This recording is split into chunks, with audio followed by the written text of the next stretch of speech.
तो आज डिस्कस करते हैं कि इंटरनेशनल स्टूडेंट्स चाइना वापस कब आ सकते हैं।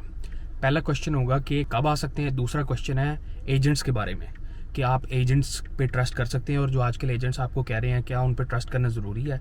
तीसरा क्वेश्चन हमारे पास आता है कि और ऑल्टरनेटिव्स हमारे पास क्या हैं, चाइना नहीं है तो उसके अलावा हम क्या कर सकते हैं। चलो ठीक है। और भाई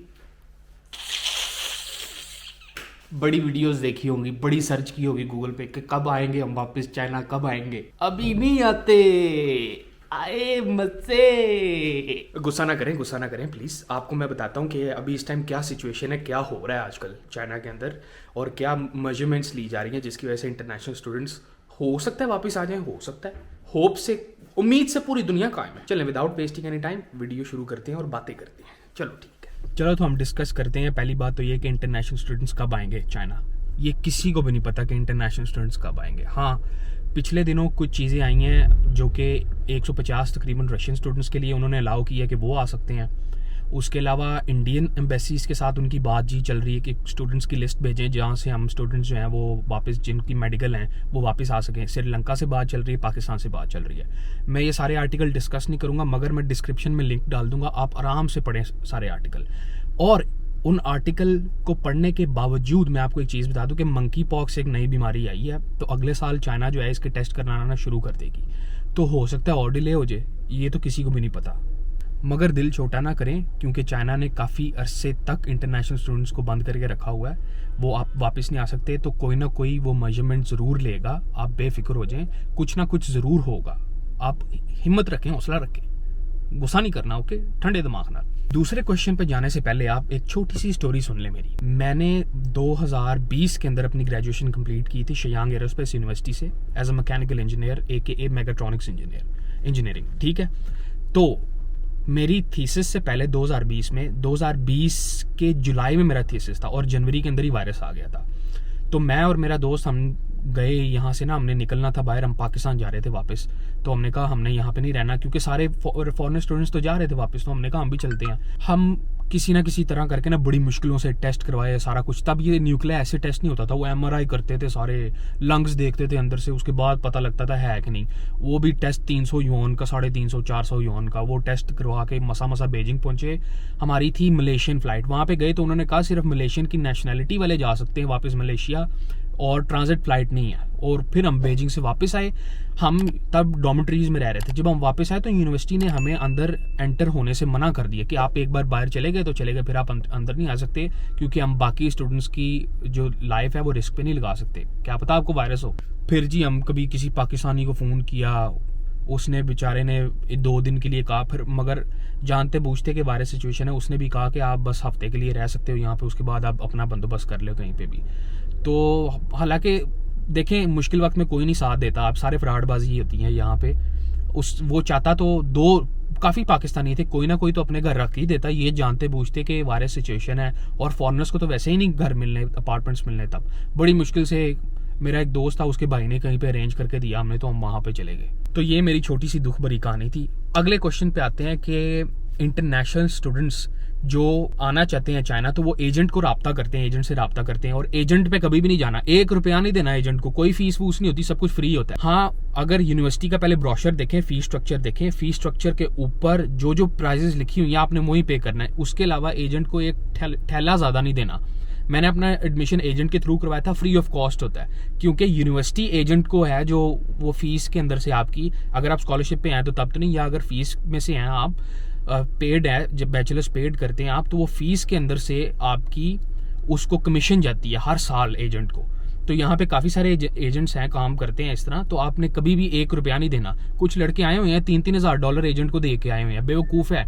आप इस तरह की बेवकूफ़ी नहीं करनी, आपने नहीं करनी। और आखिरी क्वेश्चन देखें, मैंने जल्दी से आपको सब कुछ बता दिया। अगर आपके पास फिर भी कोई खलल है दिल के अंदर तो आप मुझे ईमेल कर सकते हैं, इंस्टा पे DM कर सकते हैं और वीचैट पे भी आप बात कर सकते हैं, वीडियो कॉल भी कर सकते हैं। मैं अवेलेबल हूँ, चाइना में ही होता हूँ मैं, और मैं यहाँ पे काम करता हूँ एक बहुत अच्छी कंपनी में, इंजीनियरिंग फर्म है, उसके अंदर मैं काम करता हूँ। तो आप जो है मुझसे कभी भी किसी भी किस्म की डिटेल ले सकते हैं यहाँ पे, क्योंकि मैं तो यहाँ, मुझे तो पता है आसपास क्या होता है। हाँ, मैं गलत भी हो सकता हूँ मगर मैं कोशिश करूंगा कि मैं अपने सोर्सेज जो लिंक्स वगैरह हैं पढ़ के आप लोगों को सही इन्फॉर्मेशन बताऊं। चलें तीसरे क्वेश्चन पे आते हैं कि ऑल्टरनेटिव्स क्या हो सकते हैं। ऑल्टरनेटिव्स ये हो सकते हैं कि आजकल इटली की बड़ी अच्छी स्टीपेंड आया, मेरे ख्याल से एक पठान खान साहब बता रहे थे हमें, कहते हैं कि $9,000 तकरीबन देते हैं वो स्टीपेंड। मैंने कहा ये तो बहुत ज़्यादा है, मगर फिर भी वहाँ पे स्टीपेंड अच्छा मिल रहा है। जो आप स्कॉलरशिप लेके चाइना आना चाहते हैं वहाँ पे जाएं, यूरोज में है, और आपको बाद में PR अप्लाई करने की भी अपॉर्चुनिटी है, पासपोर्ट अप्लाई करने की भी अपॉर्चुनिटी है। मैं तो शादीशुदा हूँ यहाँ पे, वो तो लकीली मेरी शादी हो गई यहाँ पे, वरना यहाँ पे शादी करना भी कोई आसान काम नहीं है। आपको हैवी, मर्दों को खास तौर पे डाउरी देनी पड़ती है, घर खरीदना पड़ता है, गाड़ी खरीदनी पड़ती है। गाड़ी तो अल्लाह का शुक्र है मैंने खरीद ली है, घर जो है वो भी मैंने खरीदा ही हुआ है एक हिसाब का। तो बस ये प्रॉब्लम्स होती हैं, फिर आप शादी कर सकते हैं यहाँ पे, क्योंकि मर्द को घर और गाड़ी होना यहाँ पे बहुत ज़रूरी है, उसके अलावा वो शादी नहीं कर सकते यहाँ पे। हाँ, पैसे मैं अच्छे खासे कमा लेता हूँ यहाँ पे, अल्लाह का शुक्र है, और ज़बरदस्त तरीके से मैं ज़िंदगी गुजर बसर कर रहा हूँ, मगर फिर भी यहाँ पे मैं परमानेंट नहीं हूँ। मुझे कुछ भी हो सकता है, कल को मैं वापस भी जा सकता हूँ, मुझे निकाल सकते हैं, मुझे वीज़ा नहीं दे सकते। तो यहाँ पे वो एक फील नहीं आती, सेफ फील नहीं होता बंदे को ना, कि जितना आप चाइना से प्यार करते हो तो क्या वो आपको भी रिटर्न में प्यार करते हैं, कि उस तरह के नहीं करते कि छोटी छोटी गलतियां आपकी माफ़ कर दें। चलो आपने अगर वीज़े में थोड़ी ताख़ीर कर दें, नरमी कर दें थोड़ी सी, वो भी करते ही हैं, मगर वो फिर भी देखते हैं बहुत हाईली स्किल्ड आदमी हो वगैरह वगैरह ना, इस तरह। और थोड़ी स्ट्रिक्टनेस है यहाँ पे as compare to different countries, के PR नहीं मिलता आपको इनकी नेशनलिटी नहीं मिलती, इस तरह की चीज़ें हैं, प्रॉब्लम है। मगर चलें कोई नहीं, ये तो होता ही रहता है। बाकी अगर आपने चाइना के बारे में थोड़ी और इन्फॉर्मेशन लेनी है, और चीज़ें आपने देखनी है, इसके बारे में एक्सप्लोर करना है, तो मेरे व्लॉग्स हैं यहाँ पे, आप देखें, इंजॉय करें सारी एक एक चीज़ मैं बताता हूँ। मैं शयांग में रहता हूँ, और यहाँ के जितनी भी सिटी है मेरी फेवरेट सिटी है। मैं बीजिंग गया हूँ, शंघाई गया हूँ, गुइलिन गया हूँ, थियलिंग गया हूँ, अनशन गया हूँ, मैं वुहान गया हूँ, मैं हर जगह गया हूँ। मगर मुझे जो शयांग के अंदर, शेंजन गया हूँ, गोंगजो गया हूँ, मगर जो शयांग के अंदर मुझे सुकून है ना, वो कहीं नहीं। पहली बात तो ये, शयांग जो है एक अफोर्डेबल सिटी है, तो आपको कोई प्रॉब्लम नहीं होती, तनख्वाहें भी अच्छी मिलती हैं। मतलब अगर आप 20 to 25,000 RMB कमा लेते हैं यहाँ पे, तो मोर देन इनफ है। आप एक नॉर्मल चाइनीज से अच्छी पेड और बहुत बड़ी तनख्वाह होती है यहाँ पे चाइना में, तो इन्जॉय है यहाँ पे। और अगर आपको कोई और प्रॉब्लम है, कोई और मसला है, मुझे DM करें इंस्टाग्राम पे, मुझे आप इंस्टाग्राम पे फॉलो कर सकते हैं। मैं इंस्टाग्राम का जो लिंक है वो अपने डिस्क्रिप्शन में डाल दूंगा, आप वहाँ पे मुझे DM कर सकते हैं। मेरी ईमेल भी है, मुझे आप ईमेल कर सकते हैं। एक और चीज़ मैं आपको बताना चाहता हूँ कि अपने बच्चों को बाहर के मुल्क पढ़ने ज़रूर भेजें।